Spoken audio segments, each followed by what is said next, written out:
ونستعينه ونؤمن به ونتوكل عليه ونعوذ بالله من شرور أنفسنا ومن سيئات أعمالنا من يهده الله فلا مضل له ومن يضلله فلا هادي له وأشهد أن لا إله إلا الله وحده لا شريك له وأشهد أن محمدا عبده ورسوله أرسله بالهدى ودين الحق ليظهره على الدين كله ولو كره المشركون اللهم صل على محمد وعلى آل محمد كما صليت على إبراهيم وعلى آل إبراهيم في العالمين إنك حميد مجيد أما بعد ബഹുമാന്യരായ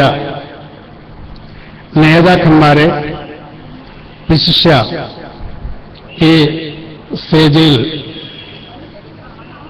എത്തിയിട്ടുള്ള പ്രഗത്ഭരായ പണ്ഡിതന്മാരും നേതാക്കന്മാരും കൂടാതെ സഹപ്രവർത്തകന്മാരായ സദസ്സിലും അതുപോലെ തന്നെ നമ്മുടെ പൗരനിലുമെല്ലാമുള്ള എല്ലാ ആളുകളും, ഇപ്പോൾ നമ്മൾ ഈ ഇൻസൈറ്റ് ഇസ്ലാമിക് എക്സിബിഷന്റെ ഭാഗമായി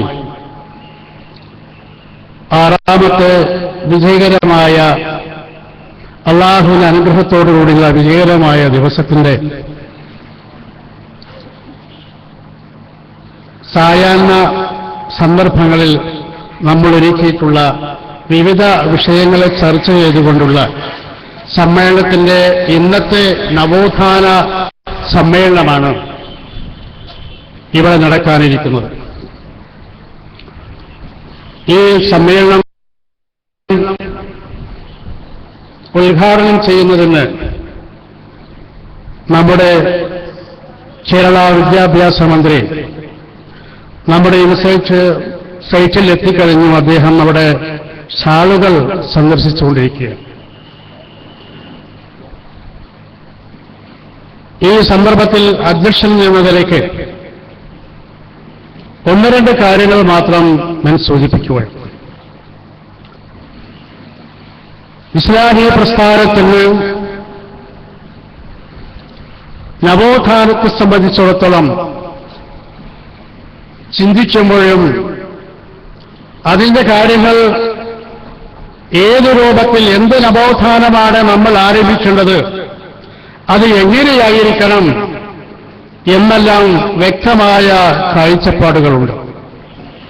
ഇസ്ലാമിന്റെ അടിസ്ഥാന പ്രമാണമായ പരിശുദ്ധ ഖുർആനിന്റെയും തിരുസുന്നത്തിന്റെയും അടിസ്ഥാനത്തിൽ ഈ 2 പ്രമാണങ്ങളിൽ അധിഷ്ഠിതമായി നവോത്ഥാനമേ ഇസ്ലാമിന് പരിചയമുള്ളൂ, വിശിഷ്യ മുജാഹിദ് പ്രസ്ഥാനത്തിന് പരിചയമുള്ളൂ. മനുഷ്യരാശിയെ അവരുടെ നന്മയ്ക്ക് വേണ്ടി ഐഹികവും പാരത്രികവുമായ വിജയത്തിന് വേണ്ടി നവോത്ഥാനം ചെയ്യുവാനാണ് ഈ ലോകത്തേക്ക് നിയുക്തരാക്കപ്പെട്ട അഖില പ്രവാചകന്മാരെയും അള്ളാഹു നിയോഗിച്ചത്. ആ പ്രവാചകന്മാരഖിലവും അവരുടെ പ്രബോധന പ്രവർത്തനം ഏത് രൂപത്തിൽ നടത്തി, എന്തായിരുന്നു അവയുടെ അടിസ്ഥാനം? പരിശുദ്ധ ഖുർആനുമായിരുന്നു. അതുപോലെ തന്നെ സുന്നത്തുമാണ്. ഇസ്ലാഹി പ്രസ്ഥാനത്തിന്റെ ആദ്യകാല പ്രവർത്തനം മുതൽ ഇന്ന് വരെയും അതിന്റെ പ്രവർത്തനങ്ങളെ വിലയിരുത്തുമ്പോൾ തൗഹീദിന് പ്രാധാന്യം നൽകിക്കൊണ്ട് ഉള്ള നവോത്ഥാനം മാത്രമേ നമുക്ക് പരിചയമുള്ളൂ. കാരണം പരിശുദ്ധ ഖുർആനിൽ അല്ലാഹു സുബ്ഹാനഹു വ തആല പ്രവാചകന്മാരെ നിയോഗിക്കപ്പെട്ടതിന്റെ ആകത്തുക, അവരുടെ പ്രബോധന പ്രവർത്തനത്തിന്റെ പ്രാധാന്യം വളരെ വ്യക്തമായി പ്രവാചകന്മാർ എന്ന ശീർഷകത്തിൽ അറിയപ്പെടുന്ന സൂറത്ത് അംബിയായിൽ വമാ അർസൽനാ മിൻ ഖബ്ലിക മിൻ റസൂലിൻ ഇല്ലാ നൂഹി ഇലൈഹി അന്നഹു ലാ ഇലാഹ ഇല്ലാ അന ഫഅ്ബുദൂൻ എന്ന് വളരെ വ്യക്തമായി പ്രവാചകന്മാരുടെ പ്രബോധന പ്രവർത്തനത്തിന് തൗഹീദിൽ അധിഷ്ഠിതമായുള്ള പ്രബോധനമാണ്. ആ സന്ദേശം അറിയിക്കാതെ പ്രവാചകരെ, താങ്കൾക്ക് മുമ്പുള്ള ഒരു പ്രവാചകരെയും താങ്കളെയും നാം നിയോഗിച്ചിട്ടില്ല, അറിയിച്ചിട്ടില്ല. ഇതാണ് നമ്മൾ കാണുന്നത്. ഇതേ ലക്ഷ്യത്തിലൂടെയാണ് മുജാഹിദ് പ്രസ്ഥാനത്തിന്റെ ആദ്യകാലത്തുള്ള പ്രവർത്തകന്മാർ മഹാന്മാരായ പ്രബോധകന്മാരും പണ്ഡിതന്മാരും നേതാക്കന്മാരും ഇവിടെ പ്രവർത്തിച്ചത് എന്ന് വളരെ വ്യക്തമായി കാണാൻ സാധിക്കും. ഈ തൗഹീദിന്റെ പ്രബോധന പ്രവർത്തന മേഖലയിൽ പ്രവർത്തിച്ചപ്പോൾ നമ്മുടെ നേതാക്കന്മാർക്ക് ആ കാലഘട്ടത്തിലും വളരെ വ്യക്തമായ പ്രതിസന്ധികളും പ്രവർത്തന മേഖലയിൽ പ്രയാസങ്ങളും ബുദ്ധിമുട്ടുകളും വരെ ഉണ്ടായി. ജനാബ് അലവി മൗലവിയുടെ പ്രബോധന പ്രവർത്തനത്തിന്റെ കാലഘട്ടത്തിൽ നമുക്ക് എന്നും ഓർക്കാതിരിക്കാൻ വയ്യാത്ത സംഭവങ്ങളുണ്ടായി. അദ്ദേഹത്തെ വധിക്കുവാൻ വരെ സമ്മേളന പ്രബോധന പ്രവർത്തനം നടത്തി തിരിച്ചു വരുമ്പോൾ അദ്ദേഹത്തെ തട്ടിക്കൊണ്ടുപോയ സംഭവം നമുക്കുണ്ടായി. എന്താണത് കാരണം? ആ കാലഘട്ടത്തിൽ പരിചയമില്ലാത്ത അന്ധവിശ്വാസത്തിനും അനാചാരത്തിനുമായി വളരെ കുറഞ്ഞ ആളുകൾ മാത്രം ഇസ്ലാമിന്റെ കൃത്യമായ പ്രബോധനം ചെയ്യുന്നതിന് വേണ്ടി മുന്നിട്ടിറങ്ങിയപ്പോൾ ഉണ്ടായ പ്രശ്നങ്ങളാണ്. അതേപോലെ തന്നെ ഇന്നും ഇടക്കാലത്തുമൊക്കെ ഇതുപോലെ തന്നെ നമ്മൾ തൊട്ടടുത്തുള്ള രംഗത്താണിയിൽ സെയ്ദ് മൗലവി മർഹൂം അവർക്കൊക്കെ പൊന്നാനിയിൽ നിന്ന് അവരെ സ്വീകരിക്കാനുണ്ടായത് പടക്കത്തിന്റെ കോമ്പരയായിരുന്നു.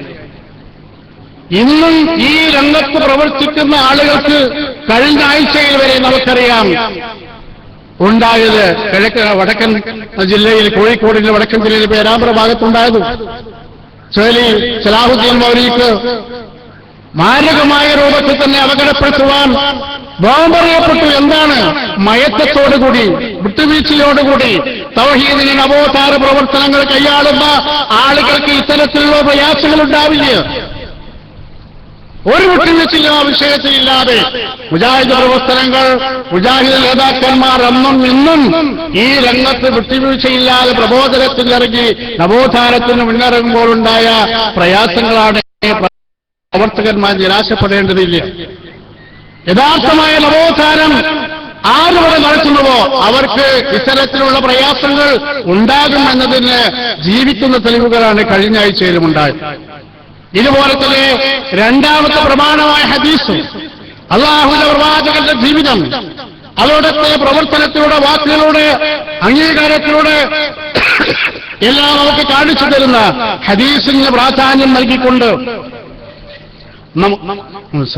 നമുക്ക് പ്രബോധനം ചെയ്തപ്പോൾ അവിടെയൊക്കെ നമുക്ക് കാണാൻ സാധിക്കുന്നത് അല്ലാതെ ഹദീസ് നമ്മുടെ ജീവിതത്തിന് അനുകൂലമല്ല എന്നത് കണ്ടുകൊണ്ട് അതിനെ തള്ളുന്ന ഒരവസ്ഥയിലേക്ക് ഇന്നത്തെ നവോത്ഥാന പ്രവർത്തനങ്ങൾ തരം താഴ്ന്നിട്ടുണ്ട്. ആ രൂപത്തിലേക്ക് ഒരിക്കലും നമുക്ക് വരാൻ പാടില്ല. അവിടെ ബഹുമാനപ്പെട്ട കേരളത്തിന്റെ കരുത്തരായ വിദ്യാഭ്യാസ മന്ത്രി ജനാബ് പി കെ അബ്ദുറഹ്മാൻ സാഹിബ് സ്ഥലത്തെത്തുന്നുണ്ട്. ഈ മഹാസമ്മേളനം ഔപചാരികമായി ഉദ്ഘാടനം ചെയ്യുന്നതിന് വേണ്ടി സംഘാടകർക്ക് വേണ്ടി അദ്ദേഹത്തെ ആദരവോടെ ക്ഷണിച്ചുകൊണ്ട്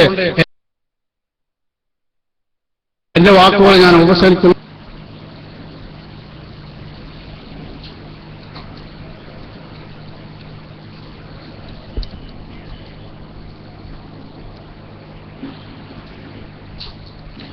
أعوذ بالله من الشيطان الرجيم بسم الله الرحمن الرحيم الحمد لله رب العالمين والصلاة والسلام على رسول الله. ബഹുമാനനായ അധ്യക്ഷൻ സി എൻ അബ്ദുസ്സമദ് സുല്ലമി, ഈ പരിപാടിയിലെ മുഖ്യാതിഥി ശ്രീ പി പി സുനീർ, ഇവിടെ പ്രഭാഷണങ്ങൾ നടത്താൻ എത്തിയിട്ടുള്ള ബഷീർ സലഫി പുളിപ്പോയി, സുഹൈർ ചുങ്കത്തറ, സാജിദ് തിരൂരങ്ങാടി, ഹംസ ഷാക്കീർ, ജനാബ് അബ്ദുസലീം അൻസാരി, ജനാബ് സി മൊയ്തീൻകുട്ടി അൻസാരി, മറ്റു വേദിയിലും മുമ്പിലുമുള്ള പ്രസ്ഥാനത്തിന്റെ നേതാക്കന്മാരെ, പ്രവർത്തകന്മാരെ, പ്രിയപ്പെട്ട സഹോദരന്മാരെ, സുഹൃത്തുക്കളെ, അസ്സലാമു അലൈക്കും. കഴിഞ്ഞ ഏപ്രിൽ 28 മുതൽ ഈ മാസം 5-ാം തീയതി വരെ ഇവിടെ നടക്കുന്ന ഇൻസൈറ്റ് ഇസ്ലാമിക് എക്സിബിഷന്റെ ഭാഗമായുള്ള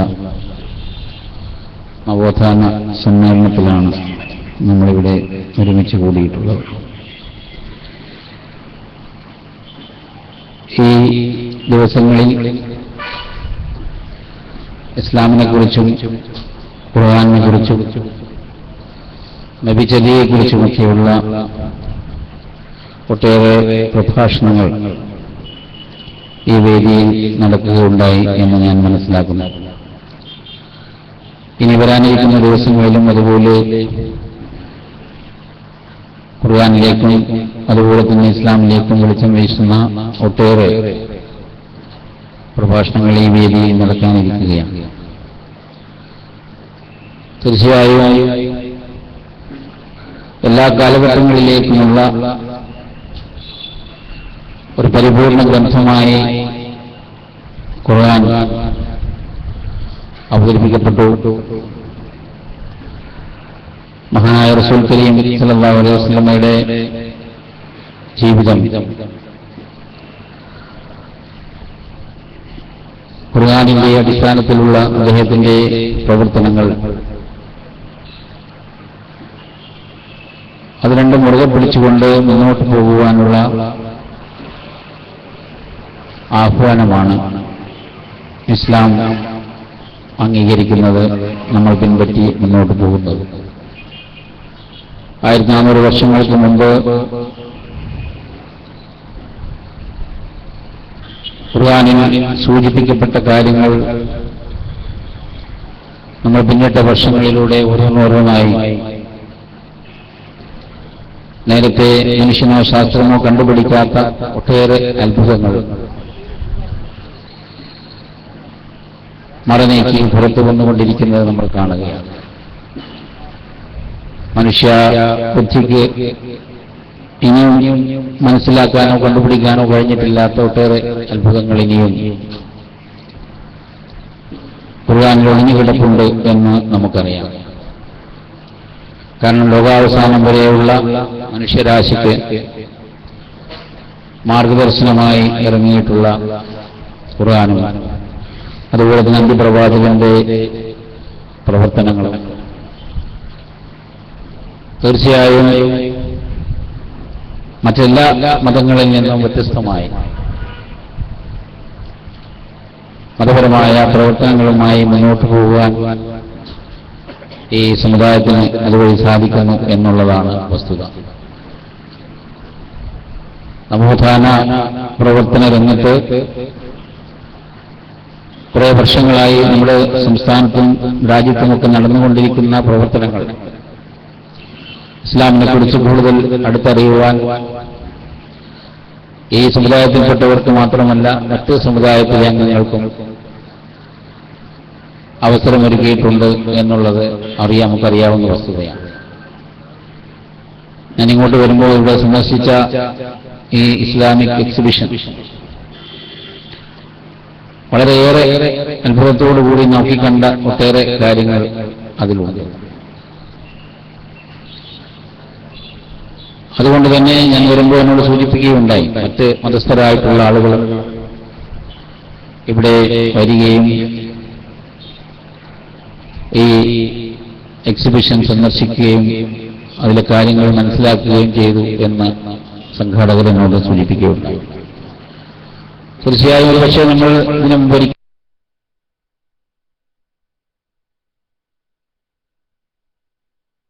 സന്ദർശിക്കുകയും അതിലെ കാര്യങ്ങൾ മനസ്സിലാക്കുകയും ചെയ്തു എന്ന് സംഘാടകർ എന്നോട് കണ്ടിട്ടില്ലാത്ത കാണാൻ നമുക്ക് അവസരമുണ്ടായിട്ടില്ലാത്ത പക്ഷേ നമ്മൾ ഇതിനു മുമ്പ് ഒരിക്കലും കണ്ടിട്ടില്ലാത്ത കാണാൻ നമുക്ക് അവസരമുണ്ടായിട്ടില്ലാത്ത ഒട്ടേറെ ചിത്രങ്ങൾ, ഒട്ടേറെ കാര്യങ്ങൾ, ഇസ്ലാമിന്റെ വിവിധ മേഖലകളുമായി ബന്ധപ്പെട്ട ഒട്ടേറെ വിഷയങ്ങൾ, ചരിത്രപരമായ കാര്യങ്ങൾ എല്ലാം തന്നെ ഈ എക്സിബിഷനിൽ പ്രതിപാദിക്കപ്പെടുന്നു എന്നുള്ളതാണ് ഇതിന്റെ ഒരു പ്രത്യേകതയായി നമുക്ക് കാണാൻ സാധിക്കുന്നത്. അന്ധവിശ്വാസങ്ങളും അനാചാരങ്ങളുമെല്ലാം ഒഴിവാക്കി ശരിയായ പാതയിലൂടെ ഖുർആനിന്റെയും സുന്നത്തിന്റെയും അടിസ്ഥാനത്തിൽ മുന്നോട്ടു പോകാൻ നമുക്ക് കഴിയുമ്പോൾ മാത്രമേ അന്തിമ വിജയം നമ്മുടേതാക്കി മാറ്റാൻ നമുക്ക് സാധിക്കുകയുള്ളൂ. ആ രീതിയിലുള്ള പ്രഖ്യാപനങ്ങൾ, പ്രസംഗങ്ങൾ, പ്രഭാഷണങ്ങൾ, അതോടൊപ്പം തന്നെ പ്രവർത്തനങ്ങളെല്ലാം തന്നെ ഇനിയും ധാരാളമായി നമുക്ക് ഉണ്ടാകേണ്ടതായിട്ടാണ് ഇരിക്കുന്നത്. ഇതുപോലുള്ള സംഘടനകൾ അത്തരം രംഗത്ത് വളരെ കാര്യമായി ഉണർന്ന് പ്രവർത്തിക്കുന്നു എന്നുള്ളത് നമുക്ക് വളരെയേറെ സന്തോഷം തരുന്ന ഒരു കാര്യമാണ്. ഇവിടെ ഒരു ദീർഘമായ പ്രഭാഷണത്തിന് ഞാൻ മുതിരുന്നില്ല. ഈ വിഷയവുമായി ബന്ധപ്പെട്ട് ആധികാരികമായി സംസാരിക്കാൻ കഴിയുന്ന പ്രഗത്ഭരായ പ്രാസംഗികന്മാർ ഇവിടെയുണ്ട്. തീർച്ചയായും മൊത്തത്തിലുള്ള നവോത്ഥാന പ്രവർത്തന രംഗത്ത് ഇനിയും ബഹുദൂരം നമുക്ക് മുന്നോട്ട് പോകേണ്ടതുണ്ട് എന്നുള്ളത് വർത്തമാനകാല സ്ഥിതിവിശേഷങ്ങൾ നമ്മെ ബോധ്യപ്പെടുത്തുന്നു എന്നുള്ളത് നമുക്കെല്ലാം അറിയാവുന്ന കാര്യമാണ്. ഐക്യത്തിലൂടെയും അതോടൊപ്പം തന്നെ സമവായത്തിലൂടെയും എല്ലാം ഈ രംഗത്ത് കൂടുതൽ ശക്തി ആർജിച്ചുകൊണ്ട് പ്രവർത്തിക്കുവാൻ നമുക്ക് സാധിക്കും. ആ രീതിയിലുള്ളൊരു കൂട്ടായ്മയും ഐക്യവും മാത്രമേ ഈ രംഗത്തുള്ള പ്രവർത്തനങ്ങൾക്ക് കൂടുതൽ ശക്തി പകരാൻ സഹായിക്കുകയുള്ളൂ എന്നുള്ളതാണ് എൻ്റെ വ്യക്തിപരമായ അഭിപ്രായം.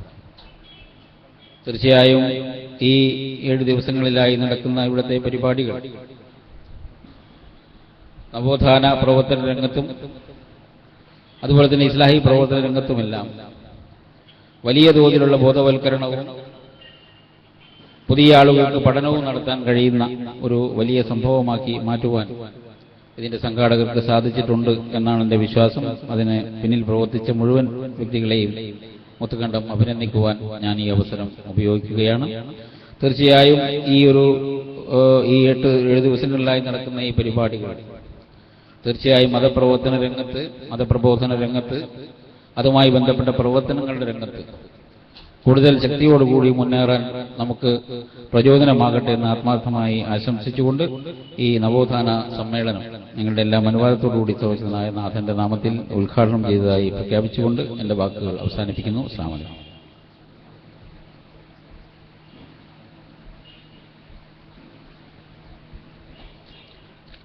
നമ്മുടെ സമ്മേളനത്തിന്റെ മുഖ്യാതിഥിയായി PP souvenir secretary CPI Malappuram ജില്ലാ സെക്രട്ടറി അദ്ദേഹത്തെ നമ്മുടെ ഈ സമ്മേളനത്തിന് ആശംസകൾ അർപ്പിക്കുന്നതിന് വേണ്ടി സാദരം ക്ഷണിച്ചു.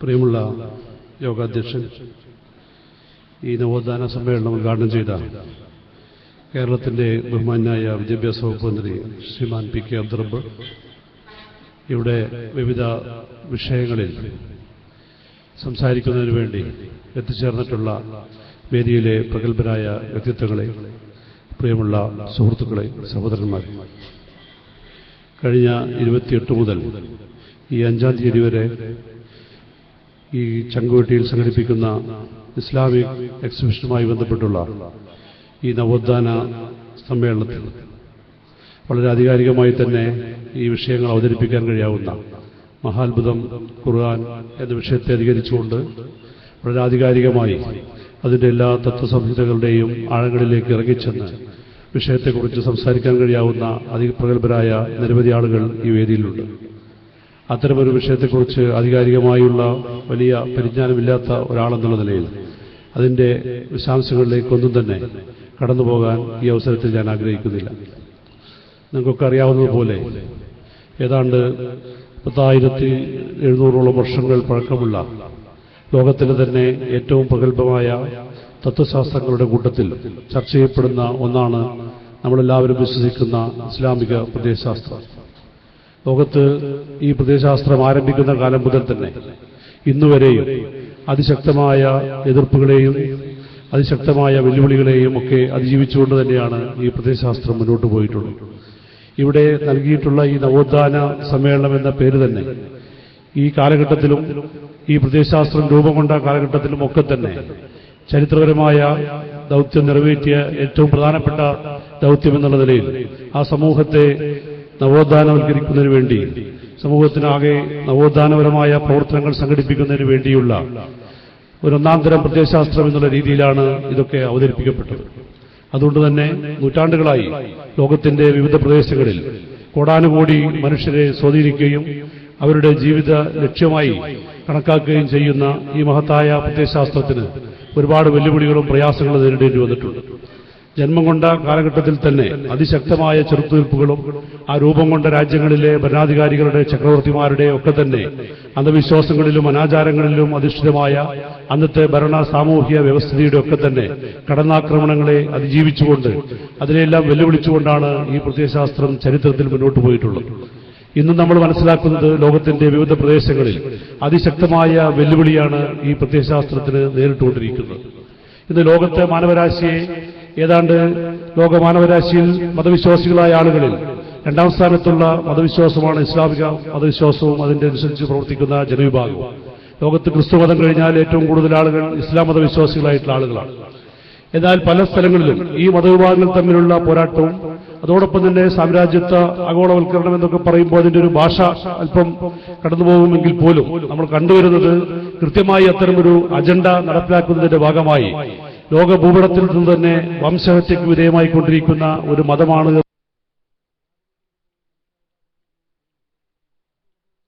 ആളുകളൊന്നും തന്നെ അല്ല. ആ മതവിഭാഗത്തിൽപ്പെട്ട ആ വിശ്വാസികളായ ആളുകൾ തന്നെ നവോത്ഥാനത്തിനു വേണ്ടി, സാമൂഹിക മുന്നേറ്റത്തിനു വേണ്ടി, പുരുഷാവകാശങ്ങൾക്കും ജനാധിപത്യ അവകാശങ്ങൾക്കും വേണ്ടിയുള്ള ഉജ്ജ്വലമായ പോരാട്ടങ്ങൾ സംഘടിപ്പിക്കുകയും 10, 35, 40 കൊല്ലക്കാലം ശാസ്ത്രങ്ങളുടെ തകരാറ് കൊണ്ടല്ല ഇതൊന്നും തന്നെ ഉണ്ടാകുന്നത് എന്ന് നമുക്കറിയാം. ഇസ്ലാമിക മതന്യൂനപക്ഷ ലോകരാജ്യങ്ങളിലൊക്കെ തന്നെ ഈ വർത്തമാന കാലഘട്ടങ്ങളിൽ നമ്മൾ കണ്ടത് ജനാധിപത്യത്തിന്റെയും മനുഷ്യാവകാശത്തിന്റെയും പേരിൽ മറ്റ് മതവിശ്വാസത്തിൽപ്പെട്ട ആളുകളൊന്നും തന്നെ അല്ല.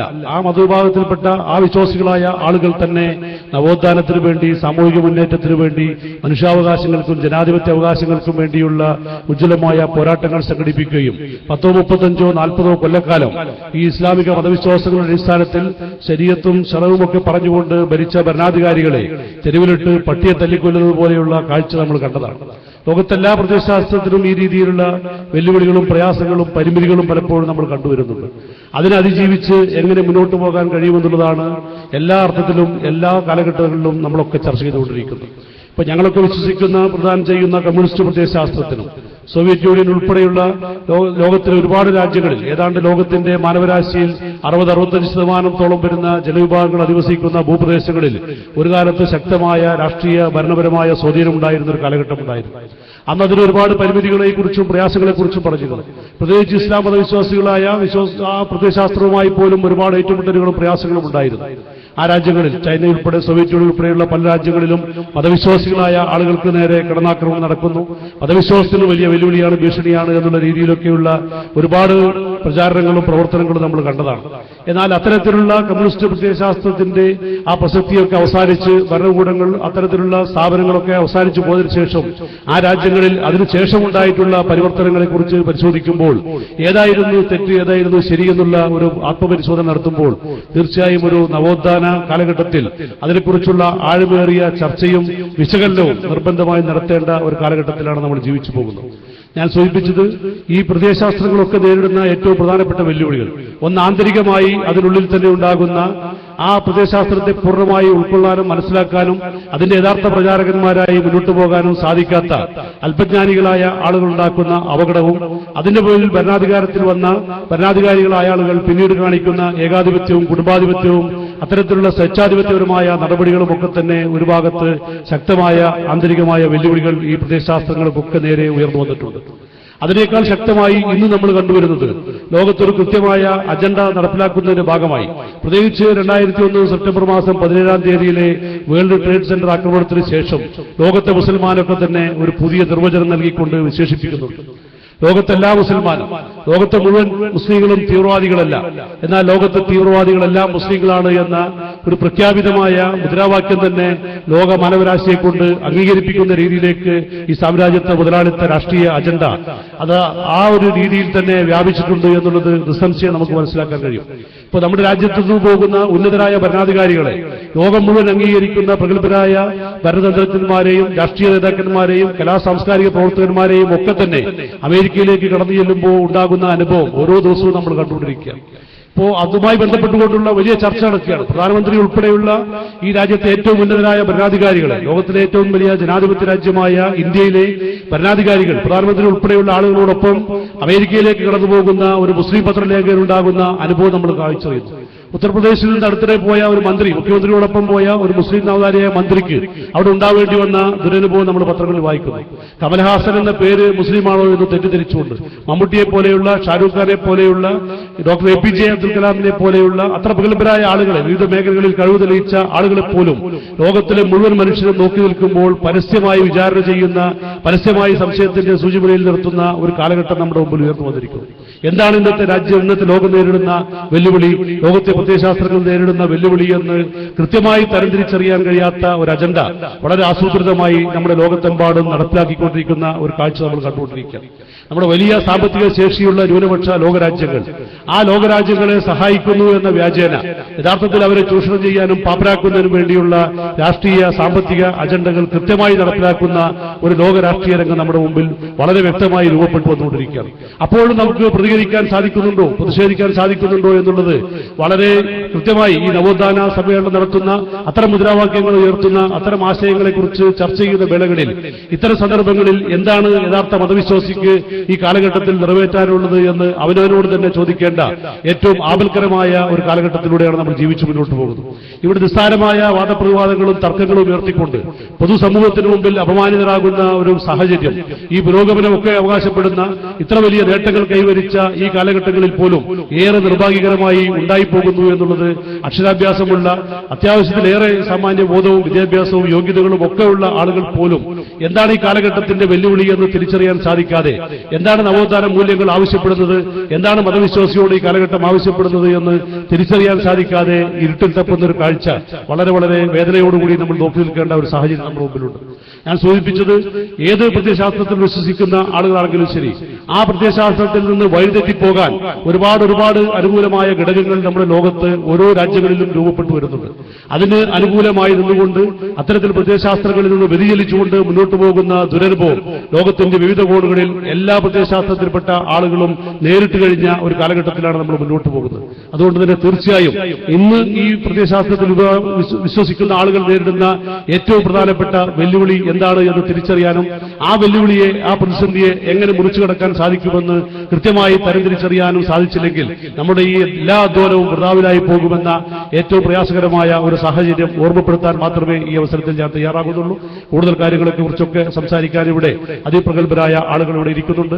ഏത് വിശ്വാസത്തിൽപ്പെട്ട ആളുകളെയാണെങ്കിലും ശരി, ആശയപരമായ യോജിപ്പുള്ള ആളുകളെയും എല്ലാം തന്നെ ഒരു പൊതുബിന്ദുവിൽ ഏകോപിപ്പിക്കാനും അങ്ങനെ ഒരു വിശാലമായ ലക്ഷ്യബോധത്തോടുകൂടി പ്രവർത്തിക്കാനും കഴിയാവുന്ന രീതിയിലേക്ക് ഈ സംഘടന കഴിഞ്ഞ കാലങ്ങളിൽ ഒരുപാട് പുരോഗമന പ്രവർത്തനങ്ങൾ സാമൂഹിക സാമുദായിക മേഖലകളിൽ നടത്തിയിട്ടുള്ള സംഘടനയാണ്. പലപ്പോഴും അതുമായി ബന്ധപ്പെടാനൊക്കെ ഇതുമായുള്ള പല അവസരങ്ങളിലും സാധിച്ചിട്ടുണ്ട്. ഇനിയും ഈ കാലഘട്ടത്തിന്റെ യഥാർത്ഥ പ്രശ്നങ്ങൾ മനസ്സിലാക്കാനും അതിനോട് എങ്ങനെ പ്രതികരിക്കണമെന്ന് മാതൃകാപരമായി ഈ സമൂഹത്തിന് കാണിച്ചു കൊടുക്കാനും കഴിയാവുന്ന രീതിയിലേക്ക് ഇതിന്റെ സംഘാടകർക്കും ഇതിന്റെ വിശ്വാസികളായ ആളുകൾക്കും ആത്മാർത്ഥമായി സാധിക്കട്ടെ എന്ന് ആശംസിച്ചുകൊണ്ട് ഈ സമ്മേളനത്തിൽ പങ്കെടുത്ത മുഴുവൻ ആളുകളെയും ഹൃദയപൂർവ്വം അഭിവാദ്യം ചെയ്തുകൊണ്ട് ഞാൻ അവസാനിപ്പിക്കുന്നു.